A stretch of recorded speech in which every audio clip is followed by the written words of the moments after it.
As-tu l'impression que tu es en train de passer à côté de ta vie, comme s'il y avait quelque chose qui clochait en toi? Tu ressens toujours le besoin de performer, contrôler, manipuler pour pouvoir enfin te sentir bien dans ta peau. Et tu n'as qu'une envie, te débarrasser de ces comportements-là. Tu es peut-être la personne qui fait toujours plus au travail, l'hyper-performante.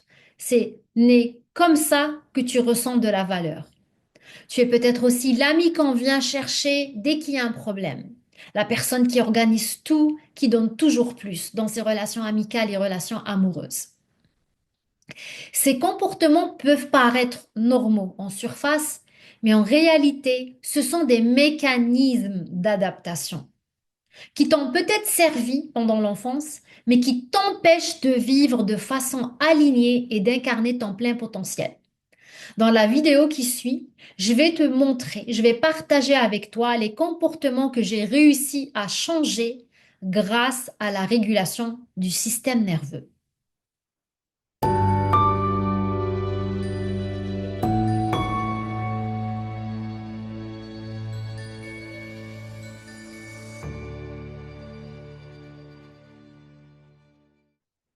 Bonjour et bienvenue à ma vidéo. Mon nom est Tess et je suis ta partenaire d'éveil et de vie consciente.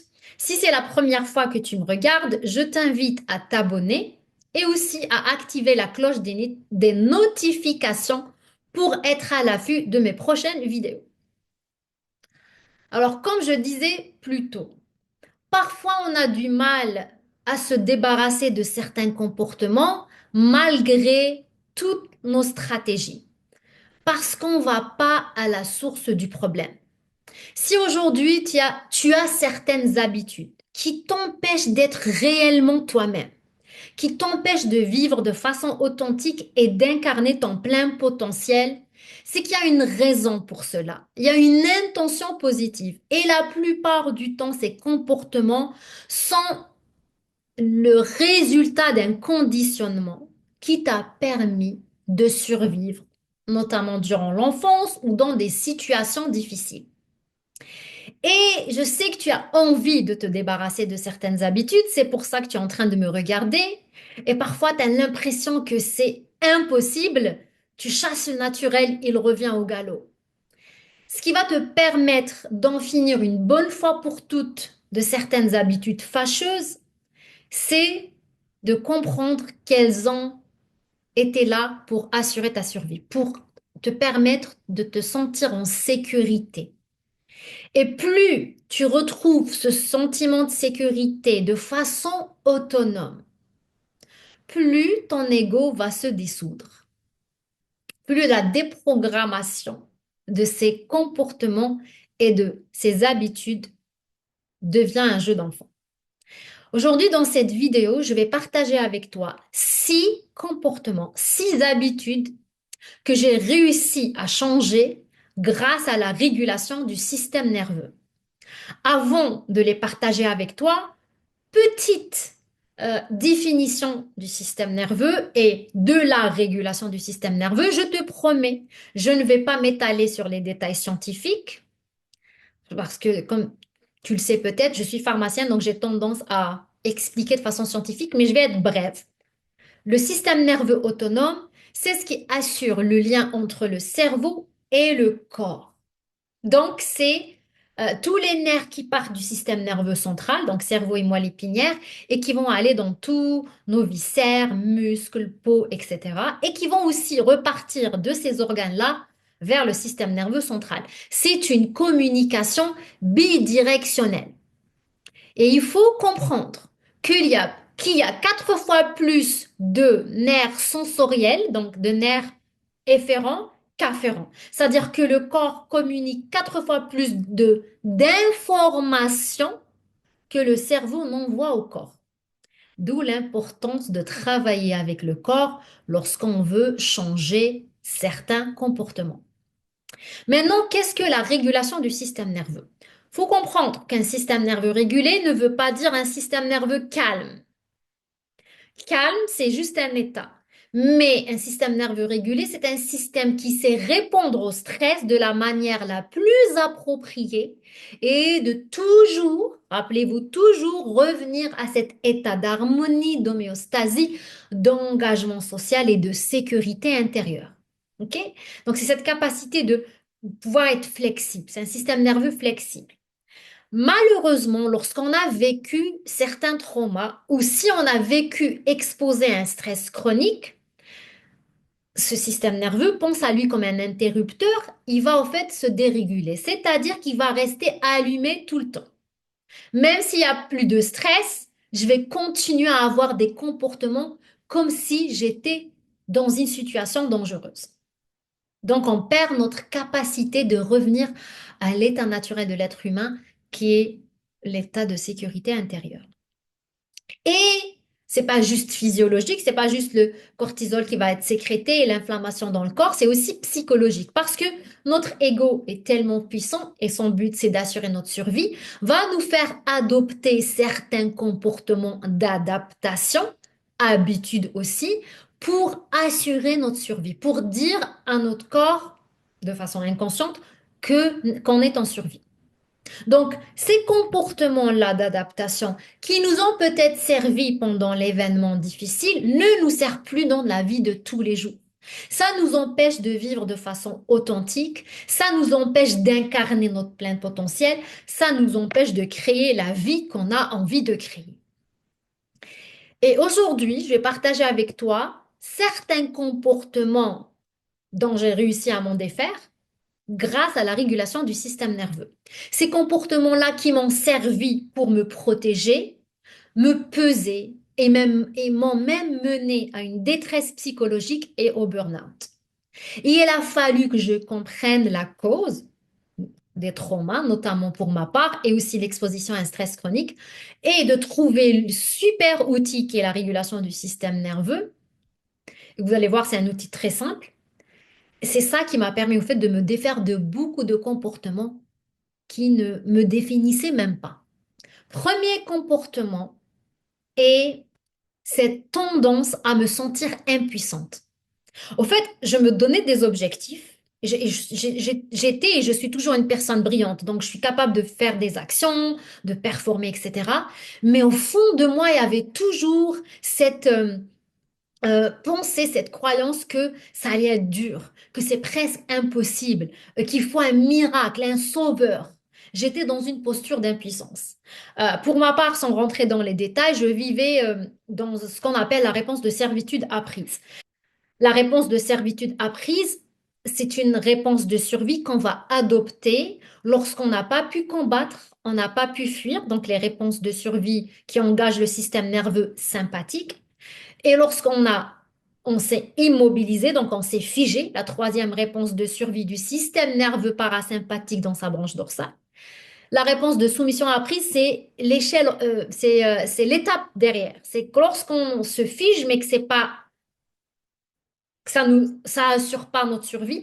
Donc, on va faire plaisir au persécuteur pour apaiser notre peur. Lorsque le persécuteur se sent bien, je vais me sentir bien. Donc, cette réponse de soumission apprise m'a plongée dans une impression d'impuissance. Et donc, à chaque fois, j'avais l'impression de lutter et que tout est voué à l'échec et que peut-être j'obtiendrai jamais certains résultats. Grâce à la régulation du système nerveux, j'ai changé ma perception. Je me suis dit que j'avais toutes les clés en main pour manifester mes désirs les plus ardents. Et je passe à l'action. J'attends pas. Je ne rêvasse pas. Je suis pas dans le monde de la fantaisie. Oui, j'utilise l'imagination et la visualisation, mais je passe à l'action. Donc, il y a un équilibre entre intention et action. Donc, ça, c'est le premier comportement que j'ai arrêté d'avoir, l'impuissance, notamment la procrastination, les idées défaitistes, etc. Deuxième comportement, c'est de me laisser laisser les gens dépasser mes limites personnelles. Ne pas avoir de limites personnelles, en fait. La régulation du système nerveux m'a permis de me reconnecter à mes besoins, à mon énergie vitale, à mon enfant intérieur. Et j'ai compris que mon énergie vitale était précieuse et que c'est à moi de la protéger. Quelque chose que je fais pas contre les autres, mais pour que je puisse rentrer en lien avec les autres tout en respectant mon intégrité. Et j'ai pas besoin de laisser les gens empiéter sur mon énergie vitale pour me sentir bien. J'ai plus besoin de le faire. Je suis une adulte et je suis capable de prendre soin de moi. Troisième comportement que j'ai arrêté de faire grâce à la régulation du système nerveux, c'est me sentir responsable des émotions des autres et leur faire plaisir afin de les apaiser, afin qu'au final, moi, je me sente bien. Je me suis rendu compte que chacun est responsable de ses propres pensées, de ses propres émotions. Comme moi, je suis en train de faire un grand travail de déconditionnement et de développement personnel et que je suis responsable de mes propres réactions émotionnelles, chacun peut le faire. Donc, ça crée une relation, pardon, d'interdépendance. Et c'est tellement libérateur. Un gros fardeau, au fait. Je me suis débarrassée d'un gros fardeau. Et ça m'a redonné mon pouvoir, ma capacité de délimiter ce qui m'appartient de ce qui ne m'appartient pas. C'est libérateur. Quatrième comportement que j'ai cessé d'avoir grâce à la régulation du système nerveux, c'est la réactivité, l'impulsivité. Tout de suite réagir. Parce que comme je ne suis plus dans la peur, j'ai pas besoin de réagir. Je peux juste m'exprimer. Je peux me retirer d'une situation. Donc, la régulation du système nerveux m'a aidé à augmenter le délai entre le stimuli et la réponse. Donc, au lieu que ça soit mon cerveau émotionnel qui répond à la situation, donc, c'est mon cortex préfrontal qui prend le relais. Il n'est plus court-circuité par mes peurs et par mes traumas ou par mes émotions bloquées. Donc, je suis capable de faire preuve de discernement, d'assertivité, de prendre le temps, de respirer et de répondre aux situations au lieu de réagir. Et ça m'a permis de créer des relations plus authentiques, de rentrer en lien parce que l'impulsivité fait fuir les gens. L'authenticité garde les bonnes personnes. Et ça va rejoindre mon cinquième point qui est, je me suis défait de mon attachement insécure. J'avais un attachement désorganisé, à la fois anxieux et évitant. J'ai encore du mal avec l'évitement parce que je suis prudente et c'est tout à fait normal quand on commence à travailler nos attachements à avoir de la maladresse, des rechutes, etc. Mais l'attachement anxieux, je peux dire presque à 95% que je fais beaucoup, beaucoup, beaucoup, beaucoup moins d'anxiété, donc à 95%, parce que j'ai retrouvé ce sentiment de sécurité. Et même quand ça m'arrive, je suis capable de rester avec l'inconfort et de comprendre d'où vient cet activateur émotionnel. Donc je suis en train d'aller vers un attachement plus sécure. Est-ce que c'est toujours parfait? Non, parce qu'il y a toujours parce que c'est un apprentissage. On ne peut pas, en un claquement de doigts, changer tous les chemins neuronaux qu'on a eus pendant l'enfance, mais on peut en construire de nouveaux grâce à la neuroplasticité. Sixième comportement que j'ai arrêté, et ça c'est tellement libérateur aussi, c'est arrêter de performer et de faire plus. Arrêter d'être valorisé par mes accomplissements. Moi, mes accomplissements m'ont mené au burn-out. J'étais une fille très performante, que ce soit dans le travail, même dans les activités physiques. Je voulais toujours être la meilleure, la brillante, parce que je me sentais valorisée notamment par mon père grâce à ça. Et ça m'a menée au burn-out. C'était une façon de faire plaisir avec la performance. Mais aujourd'hui, je sais que j'ai de la valeur et j'ai pas besoin de me définir avec ce que je fais, parce que je suis, tout simplement. Donc ça, c'est le sixième comportement. Je ferai une autre vidéo dans laquelle je vais peut-être vous partager d'autres habitudes et comportements, mais pour aujourd'hui, je voulais vraiment expliquer les six comportements et vous donner aussi un petit aperçu de ce que c'est la régulation du système nerveux de façon concrète. En fait, il y a des étapes. Premièrement, il faut se connaître, la pleine conscience et vraiment avoir l'humilité de dire j'ai certains comportements qui ne me servent pas. Faire ce shadow work qui est inconfortable. Personne ne veut savoir qu'il est un people pleaser. Personne ne veut savoir qui est coincé dans le combat ou dans la fuite. Mais affronter nos peurs, c'est ça qui va nous aider à nous transformer de l'intérieur. Donc, affronter nos parts d'ombre qui sont là juste pour nous protéger. Rappelez-vous, l'intention positive de tous ces comportements, c'est nous protéger. Mais il faut faut comprendre que l'ego est notre serviteur et c'est nous le maître, c'est notre conscience supérieure, c'est notre âme pour les personnes croyantes comme moi. Et donc la première étape, c'est la pleine conscience. Deuxième étape, c'est la reconnexion au corps et ça, c'est vital. Vraiment écouter nos besoins, savoir se reposer lorsqu'il le faut, boire de l'eau lorsqu'on a soif. C'est des petites choses qui peuvent paraître futiles. Aller à la salle de bain, comme on dit au Québec, aller aux toilettes lorsqu'on a envie d'aller aux toilettes. Vraiment écouter nos besoins les physiologiques. Et donc rétablir cette connexion avec le corps. Par la suite, si on est capable d'écouter nos besoins, on va être plus capable de percevoir nos sensations, les malaises, les émotions, parce que les émotions, il y a la pensée, le sens qu'on donne à l'émotion, mais il y a aussi les sensations corporelles. Et donc ça, c'est la reconnexion au corps. Puis ensuite, on va être capable de libérer les émotions avec le travail somatique, qui m'a beaucoup aidé. Donc libérer toutes les émotions qui n'ont pas pu être métabolisées pendant l'événement traumatique ou pendant l'enfance ou pendant le stress. Donc boucler la boucle du stress, libérer l'énergie. C'est juste de l'énergie qui a envie de circuler.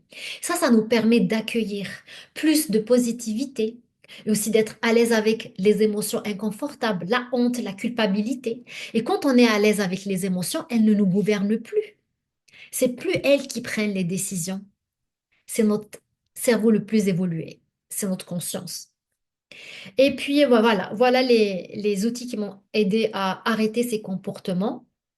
Je t'invite vraiment à faire peut-être une évaluation des comportements que tu as plus envie d'emporter avec toi en 2025 et avoir l'humilité de t'observer et aussi de passer à l'action, de faire ce travail de déconditionnement à travers la régulation du système nerveux. Voilà pour moi. On se retrouve dans une autre vidéo. D'ici là, prends bien soin de toi. Bye.